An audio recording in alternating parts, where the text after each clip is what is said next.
Hello friends, bio पढ़ लो। NCERT का first chapter reproduction in organism. इस चैप्टर को समझने के पहले हम इस चैप्टर का समरी जान लेते हैं कि इस चैप्टर में हमें पढ़ना क्या है। तो जाहिर सी बात है कि इस चैप्टर का नेम है रिप्रोडक्शन इन ऑर्गेनिज्म। तो रिप्रोडक्शन का क्या मतलब हुआ फिर?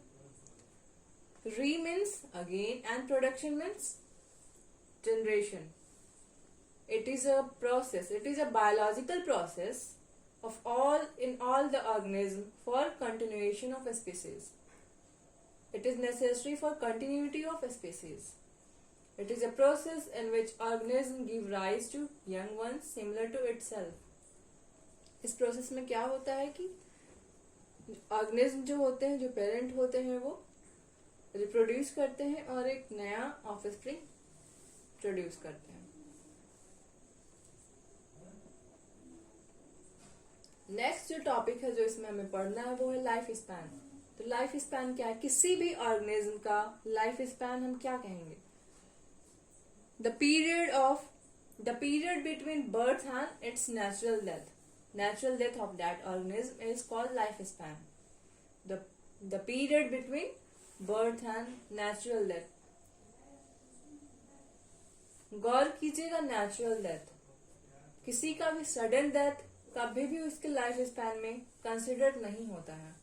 तो the period between birth and natural death is life span of that particular organism. And most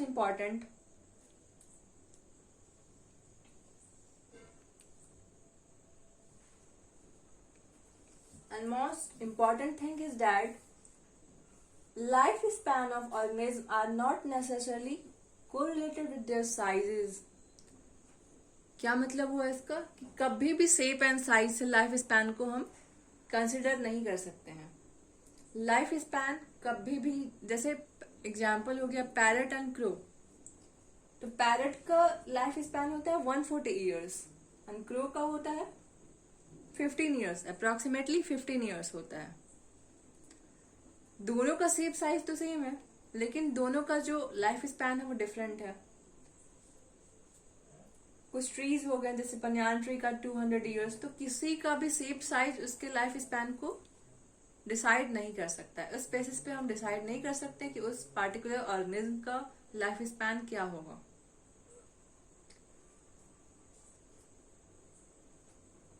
what ever be the life span, जो भी लाइफ स्पैन है, डेथ सबका निश्चित है.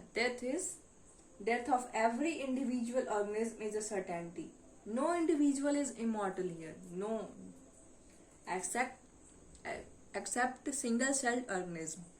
सिंगल सेल को छोड़ के हर चीज का कोई ना कोई अपवाद होता है, कोई ना कोई एक्सेप्शन होता है. इसका भी है. इसका क्या है कि सिंगल सेल जो ऑर्गेनिज्म होते हैं वो कभी भी उनका कोई डेथ नहीं होता है. सिंगल सेल में क्या होता है कि पेरेंट सेल जो होता है वो डिवाइड कर जाता है टू डॉटर सेल्स में या डॉटर सेल्स में. तो जब डिवाइड कर जाएगा तो ये जो पेरेंट सेल है वो तो गायब हो जाएगा, उसका तो कुछ पता नहीं रहेगा. वो मरने के पहले ही फिर से यंग वंस में कन्वर्ट हो जा रहा है. तो इसमें हम नहीं कह सकते कि इसका कोई डेथ हो रहा है. ये तो चेंज कर दे रहा है. सीनेसेंट फेज के पहले ही ये खुद को डिवाइड कर दे रहा है. डिवाइड कर दे रहा है तो नया बन जा रहा है, यंग वंस में कन्वर्ट हो जा रहा है, यंग इंडिविजुअल्स में, ऑफस्प्रिंग्स में कन्वर्ट हो जा रहा है. तो सिंगल सेल्ड ऑर्गेनिज्म का कभी भी डेथ नहीं होता है. ये एक्सेप्शन है, इनका कोई डेथ नहीं होता है. नेक्स्ट जो हमको इस चैप्टर में पढ़ना है वो उसका टाइप्स है. Asexual reproduction and sexual reproduction. Asexual reproduction में क्या होता है और सेक्सुअल रिप्रोडक्शन में क्या होता है? एसेक्सुअल में हमेशा सिंगल पेरेंट इन्वॉल्व होता है और उसमें जरूरी नहीं है कि गैमेट का फॉर्मेशन हो या ना हो. ये इस पर डिपेंड नहीं करता है. एसेक्सुअल में गैमेट फॉर्म कर भी सकता है, नहीं भी कर सकता है. लेकिन गौर करने वाली बात है, गैमेट का फ्यूजन बिल्कुल नहीं होगा. गैमेट का फ्यूजन हो जाएगा तो वही रिप्रोडक्शन सेक्सुअल रिप्रोडक्शन हो जाएगा. Asexual reproduction is a mode of reproduction which involve only one parent, which involve only single parent.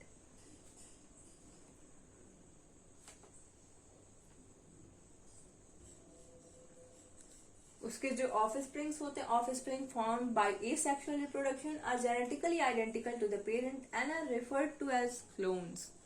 वो जेनेटिकली और मॉर्फोलॉजिकली दोनों सेम होते हैं, 100% एग्जैक्ट कॉपीज होते हैं अपने पेरेंट सेल के। यानी सिंगल जो पेरेंट सेल होता है उसका एग्जैक्ट कॉपी होता है। अब क्यों एग्जैक्ट कॉपी होता है? उसमें कोई वेरिएशन हो ही नहीं सकता है, एक ही है। अब एक में क्या वेरिएशन होगा? एक ही का गैमेट है, मतलब गैमेट फॉर्मेशन जरूरी नहीं है गैमेट फॉर्मेशन होगा या ना होगा, तो एक ही का जो फीचर है वो ही जाएगा उसके ऑफ स्प्रिंग में, उसके जो नेक्स्ट जनरेशन है उसमें जाएगा। सेक्सुअल रिप्रोडक्शन में क्या होता है कि क्रॉसिंग ओवर या फिर रिकम्बिनेशन का प्रोसेस आ जाएगा, रिकॉम्बिनेशन होगा, क्रॉसिंग ओवर होगा, तो ये सबसे वेरिएशन आ जाएगा। वेरिएशन क्या होता है? डिग्री ऑफ डिफरेंस होता है, तो डिफरेंस आ जाएगा, कुछ ना कुछ वेरिएशन आ जाएगा। इसलिए सेक्सुअल रिप्रोडक्शन के जो ऑफस्प्रिंग होते हैं वो एग्जैक्ट कॉपीज नहीं होते हैं अपने पेरेंट के, क्योंकि दो फीमेल गैमेट भी होता है और मेल गैमेट भी होता है, तो दोनों का आएगा, गैमेट बनेगा, गैमेट से जाइगोट बनेगा, तो दोनों का कुछ ना कुछ कैरेक्टर आएगा, तो वेरिएशन होता है वहां पे। वेरिएशन होगा तो वो सेक्सुअल रिप्रोडक्शन होगा, और ए सेक्सुअल में कोई वेरिएशन नहीं होता है, उसका एग्जैक्ट कॉपी होता है उसका ऑफ स्प्रिंग, और उस ऑफ स्प्रिंग को जो कि एग्जैक्ट कॉपीज होता है ए सेक्सुअल रिप्रोडक्शन का, उसको हम क्लोन्स कहते हैं। आई होप यहां तक क्लियर होगा। ए सेक्सुअल रिप्रोडक्शन की कुछ टाइप्स देख लेते हैं, जैसे sporulation, binary fusion, regeneration, budding, vegetative reproduction. अब इसमें क्या होता है स्पोरुलेशन में? स्पोरुलेशन में स्पोर्स के थ्रू रिप्रोडक्शन होता है, reproduction by spores, for example mould. Binary fusion में क्या होता है कि पेरेंट सेल 2 डॉटर सेल्स में डिवाइड कर जाता है, मतलब पेरेंट सेल का न्यूक्लियस और साइटोप्लाज्म डिवाइड करता है 2 डॉटर सेल्स में। Division of cell into 2 by division of nucleus and cytoplasm, for example amoeba. Next regeneration. Regeneration में क्या होता है कि जो मिसिंग पार्ट होता है ऑर्गेनिज्म का वो रिपेयर हो जाता है, सेल पॉलीफ्रेट कर जाता है और मिसिंग पार्ट फिर से रिपेयर हो जाता है। Renewal of a portion of a body which has been injured or lost, for example flatworm या फिर प्लानेरिया। बर्डिंग क्या होता है? It is a mode of asexual reproduction in which one or more outgrowth or buds outgrowth हो जाता है parent cell में, या फिर बर्ड्स फॉर्म कर जाता है, मतलब बर्ड्स बन जाता है पेरेंट सेल से attached, which initially remain attached to the parent cell and it eventually gets separated from it to grow into a new individual. इसका एग्जाम्पल है ईस्ट। ईस्ट में जनरली बर्डिंग प्रोसेस होता है, मतलब कि कुल मिला के एक आउटग्रोथ पेरेंट सेल में बनता है, और जो न्यूक्लियस होता है पेरेंट सेल का वो जाके डिवाइड कर जाता है उसके साथ, तो उसमें भी एक न्यूक्लियस डिवीजन के बाद आ जाता है। तो अब जब डिवीजन हो जाता है उसमें न्यूक्लियस आ जाता है, तो जब तक वो मैच्योर नहीं होता है तब तक वो जो आउटग्रोथ है वो उसी के साथ अटैच रहेगा, पेरेंट सेल के साथ वो अटैच रहेगा, और जैसे ही मैच्योर होगा वैसे ही वो वहां से अपने आप को कट ऑफ कर लेगा। तो इसी प्रोसेस को हम बर्डिंग कहते हैं। अब नेक्स्ट है वेजिटेटिव रिप्रोडक्शन। वेजिटेटिव रिप्रोडक्शन क्या होता है? ऐसा मोड ऑफ रिप्रोडक्शन है ये, it is a type of mode of It is a mode of reproduction in which reproduction takes place from the vegetative parts. Vegetative parts like vegetative part होता है क्या? Like leaves, stem, root. अब इसके कुछ unit देख लेते हैं। मतलब ये कुल मिला के जो रिप्रोडक्शन है वो है वेजिटेटिव पार्ट से होने वाला रिप्रोडक्शन है, यानी कि लीफ से होगा या तो रूट से होगा या तो स्टेम से होगा। तो इसके कुछ रिप्रोडक्टिव यूनिट को हम देख लेते हैं। Potato eyes, bryophyllum, leaf buds, ginger rhizome, agave bulbil, water hyacinth, offset, sucker, mint, runner, oxalis. तो ये सब कुछ उसके रिप्रोडक्टिव यूनिट हैं। तो एसेक्सुअल रिप्रोडक्शन में इतना ही पढ़ना है, और भी कुछ है वो हम एनसीईआरटी को जब समझेंगे तब हम डिस्कस कर लेंगे उसको। अब सेक्सुअल रिप्रोडक्शन में क्या होता है? तो सेक्सुअल रिप्रोडक्शन सबको पता ही है कि इसमें मेल और फीमेल गैमेट का फ्यूजन होता है और जाइगोट बनता है।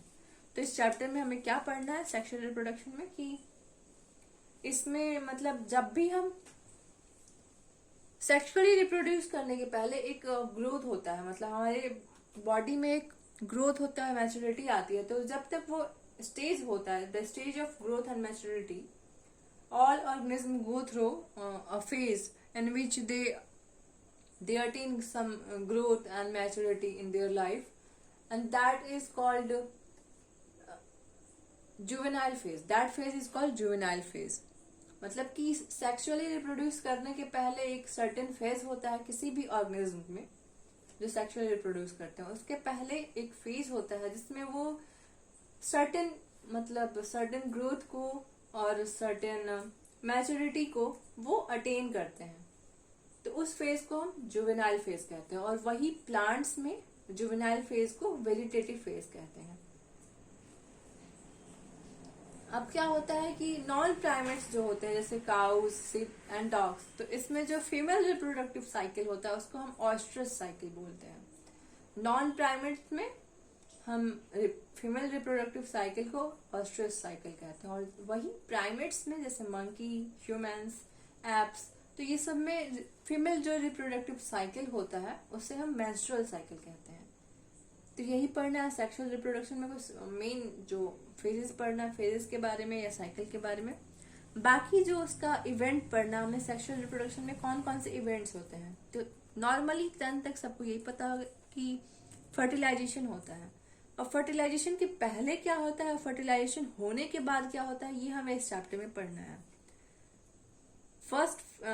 First event is pre-fertilization and second is fertilization, that is also known as syngamy, and third one is post-fertilization.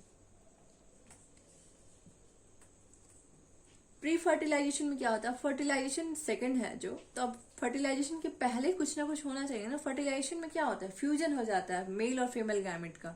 तो फ्यूजन के पहले क्या होना चाहिए, गैमेट का फॉर्मेशन होना चाहिए, गैमेट का ट्रांसफर होना चाहिए, तो ही जाके जब दोनों एक साथ जाएंगे तब तो फ्यूज करेंगे।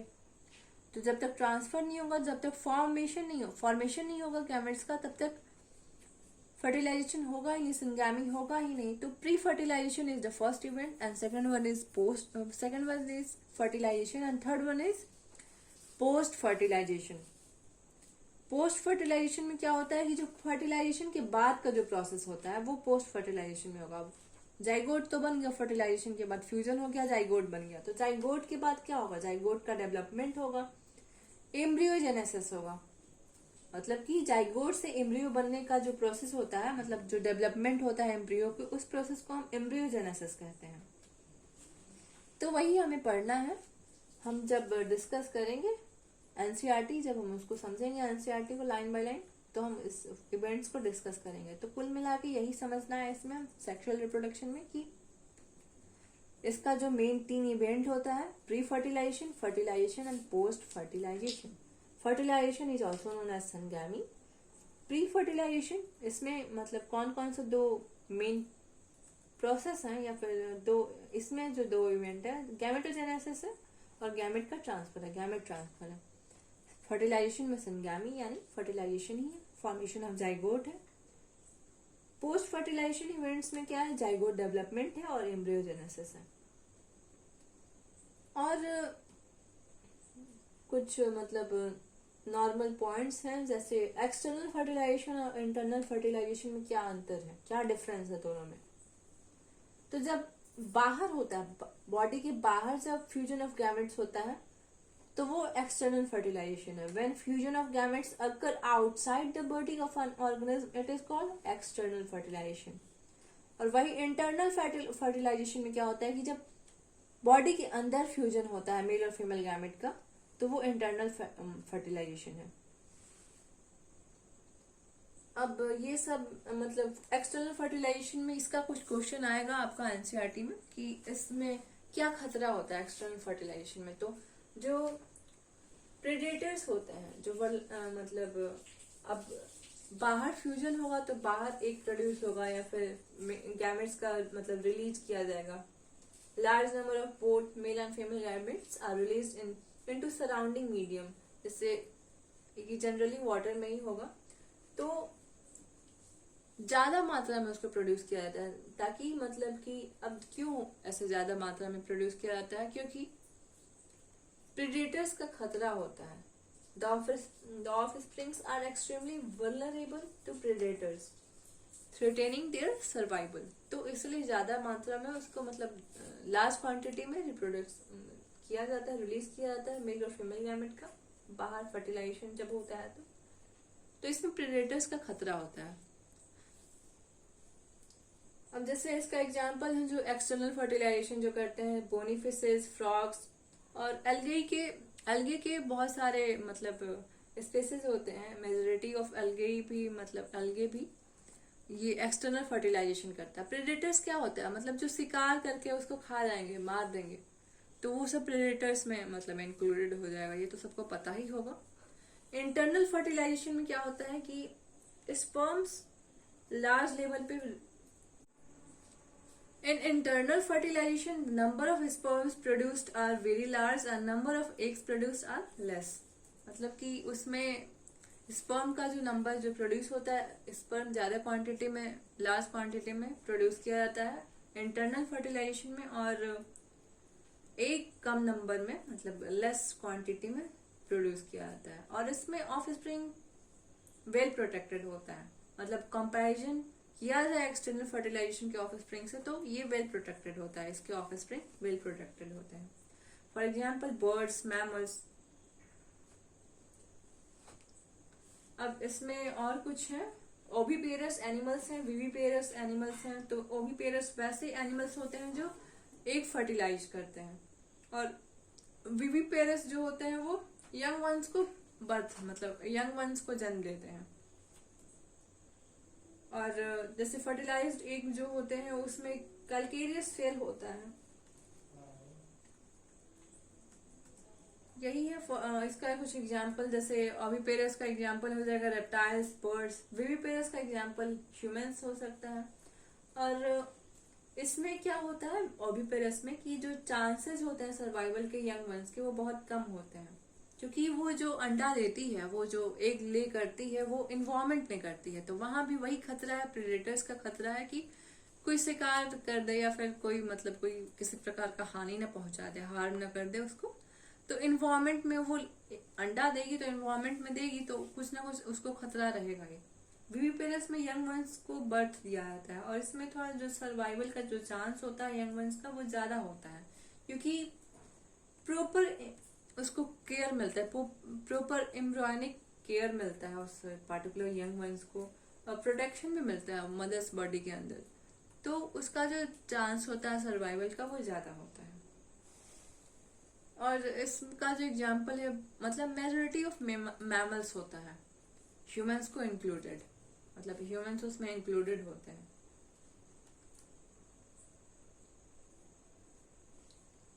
और इसमें मतलब लास्ट में हम एनसीईआरटी में पढ़ेंगे कि कुछ मतलब नॉर्मली प्लांट्स के मतलब सीड के बारे में।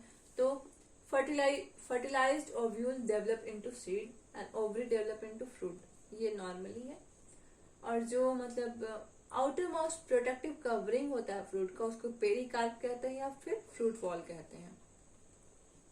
यही है। पार्थेनोजेनेसिस क्या होता है, जब अनफर्टिलाइज्ड एग डेवलप कर जाता है एडल्ट में, अनफर्टिलाइज्ड एग जब डेवलप कर जाता है एडल्ट में, तो उसी प्रोसेस को हम क्या कहते हैं पार्थेनोजेनेसिस कहते हैं। That process is called parthenogenesis. यही पढ़ना है हमें इस चैप्टर में। और आइए अब हम एनसीईआरटी का लाइन बाय लाइन समझते हैं कि क्या है इस चैप्टर में। यहाँ तक सबको समझ में आ ही गया होगा।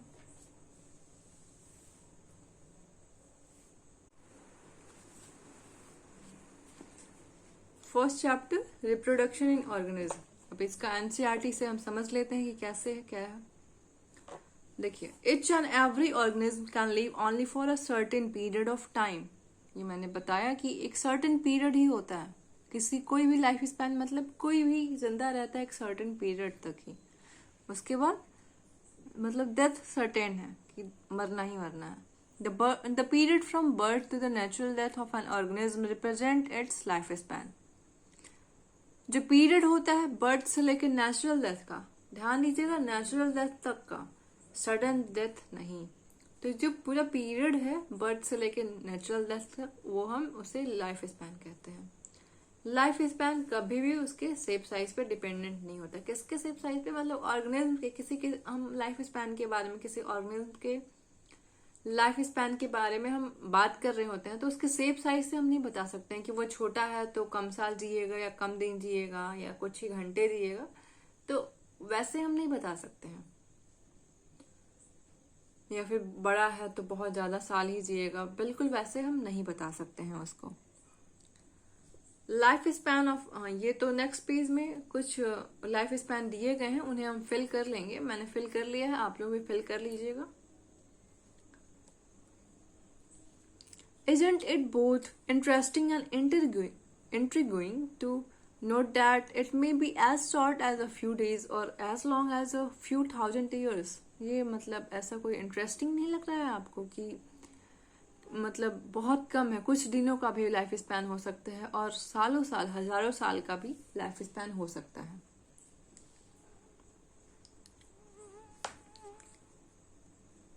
मतलब ये बात इंटरेस्टिंग भी लगती है और असमंजस में डालने वाली भी लगती है कि ये मतलब कैसे हो सकता है, ये कोई कुछ ही घंटे जिए, कुछ ही दिन जिए और कोई हजारों साल जिए। Between these two extremes are the life span of most other living organism. अब यही दोनों के बीच में, मतलब कि कुछ दिनों का और हजारों साल का, यही दोनों के बीच में किसी भी ऑर्गेनिज्म का लाइफ स्पैन मतलब लाई करता है। कुछ दिन का भी हो सकता है और हजारों साल के मतलब बीच में आ सकता है उसका life span. You may note that life span of organisms are not necessarily correlated with their sizes. मैंने बार बार यही चीज रिपीट किया कि साइज पे वो डिपेंडेंट नहीं है। जैसे for example crow and parrot, तो क्रो और पैरट में क्या है कि क्रो का लाइफ स्पैन होता है 15 ईयर्स का, पैरट का होता है 140 ईयर्स का, जबकि दोनों का जो शेप साइज है अप्रोक्सीमेटली सेम है। सेम होते हुए भी दोनों की लाइफ स्पैन अलग है। जैसे नेक्स्ट पेज में हम देखेंगे काऊ का, हॉर्स का, तो दोनों का अलग अलग है। कभी भी शेप साइज से हम किसी भी ऑर्गेनिज्म का लाइफ स्पैन डिसाइड नहीं कर सकते हैं। What ever be the life span, कुछ भी लाइफ स्पैन हो, death of every individual organism is a certainty, मतलब कि सबका डेथ मतलब शाश्वत सत्य है कि सबको मरना ही मरना है। अब हर चीज का कोई ना कोई एक एक्सेप्शन होता है, हर चीज का कोई ना कोई अपवाद होता है, तो इसका भी है। Single celled organism except single celled organism. Single cell में क्या होता है कि जो पेरेंट सेल होता है वो क्या हो जाता है कि डिवाइड कर जाता है, मतलब सीनेसेंट फेज के पहले ही वो डिवाइड कर जाएगा और मतलब ये पेरेंट सेल हो गया और 2 डॉटर सेल्स में वो डिवाइड कर जाएगा। तो जब ये डिवाइड कर जा रहा है तो क्या हो रहा है कि ये तो गायब हो जा रहा है ना, डिवाइड कर जाएगा तो ये तो खत्म। तो ये 2 डॉटर सेल हो गया, 2 डॉटर मतलब मरने के पहले, सीनेसेंट फेज में पहुंचने के पहले या पहुंचते पहुंचते ही ये यंग वंस में अपने आप को कन्वर्ट कर दे रहा है। तो जो सिंगल सेल्ड ऑर्गेनिज्म है ये आपका मतलब इनका कोई डेथ नहीं होता, ये डिवाइड कर जाता है, इनका कोई डेथ नहीं होता है। Why do we say there is no natural death in single? ये मैंने बता दिया कि क्यों नहीं डेथ होता है सिंगल सेल्ड में। Given this reality, have you ever wondered how vast number of plant and animal species have existed on Earth for several thousand of years? हाँ, तो मजे की बात यह है कि सबका कोई ना कोई लाइफ स्पैन होता है और सब कोई ना कोई मतलब सर्टेन लाइफ स्पैन जीने के बाद, सर्टेन लाइफ स्पैन के बाद वो उसकी डेथ हो जाती है। जब वो डेथ हो जाती है तो फिर वो आज भी, जैसे हम पहले भी तो बहुत हजार साल पहले भी मनुष्य थे, तो आज भी कैसे मनुष्य हैं, उनको तो खत्म हो जाना चाहिए था, वो कैसे अभी तक है? तो क्यों है अभी तक? इसलिए है क्योंकि हम एक प्रोसेस होता है वो है रिप्रोडक्शन, तो इसी प्रोसेस की वजह से ये मतलब स्पीसीज अभी तक कंटिन्यू है, कंटिन्यूटी में है। ये प्रोसेस नहीं होता, ये जो बायोलॉजिकल प्रोसेस है वो कंटिन्यू नहीं होता, तो अभी तक हम एग्जिस्ट नहीं कर रहे होते, इतना वास्ट डाइवर्सिटी नहीं हो रहा होता ऑर्गेनिज्म का। तो ये क्यों है? क्योंकि रिप्रोडक्शन प्रोसेस टेक प्लेस कर रहा है। There must be some process in living organism that ensure this continuity. कोई ना कोई मतलब कौन सा ये प्रोसेस है, तो ऑब्वियस सी बात है ये रिप्रोडक्शन है. Yes, we are talking about reproduction, something that we take for granted. कुछ ऐसा जो हम फॉर ग्रांटेड ले लेते हैं. देखिए अब इसका कुछ लाइफ स्पैन है. जैसे एलिफेंट में आप कर लीजिएगा. एवरेज जो है, एवरेज मैंने नोट किया हुआ है, एवरेज 60 to 90 ईयर्स एलिफेंट का. रोज 5 to 7 years. Dog 20 to 30 years. मतलब स्पीसीज एवरेज बेसिस पे लिया गया है इसको. बटरफ्लाई ऑलरेडी मेंशन्ड है, 1 to 2 weeks. Crow 15 years. Parrot 140 years. Cow 20 to 25 years. Banana tree 25 years, crocodile 60 years, horse 60 years, fruit fly 1 to 2 week, banyan tree 200 years, tortoise 100 to 150 years, and rice plant 3 to 4 months. तो ये आप note down कर लीजिएगा. अब देखिए 60 years horse और crocodile का बिल्कुल अलग अलग शेप साइज है, लेकिन फिर भी इसके लाइफ स्पैन सेम है, अप्रोक्सीमेटली सेम है. तो हम इससे जाहिर सी बात है कि हम ये कह सकते हैं कि कभी भी उसके शेप साइज से हम किसी भी ऑर्गेनिज्म के लाइफ स्पैन को डिसाइड नहीं कर सकते हैं. अब देखिए रिप्रोडक्शन क्या है. Reproduction is defined as a biological process in which an organism gives rise to young ones similar to itself. Biological process है, इसमें नए नेक्स्ट जनरेशन को प्रोड्यूस किया जाता है, मतलब अपने से similar. The offspring grow mature and in turn produce new offspring. अब देखिए क्या होता है कि बच्चा जन्म लेता है, बड़ा होता है, पढ़ाई करता है, जॉब पाता है, शादी होती है, उसके बच्चे होते हैं, फिर वो मर जाता है. तो ये एक सर्टेन लाइफ साइकिल है. There is a cycle of birth, growth and death.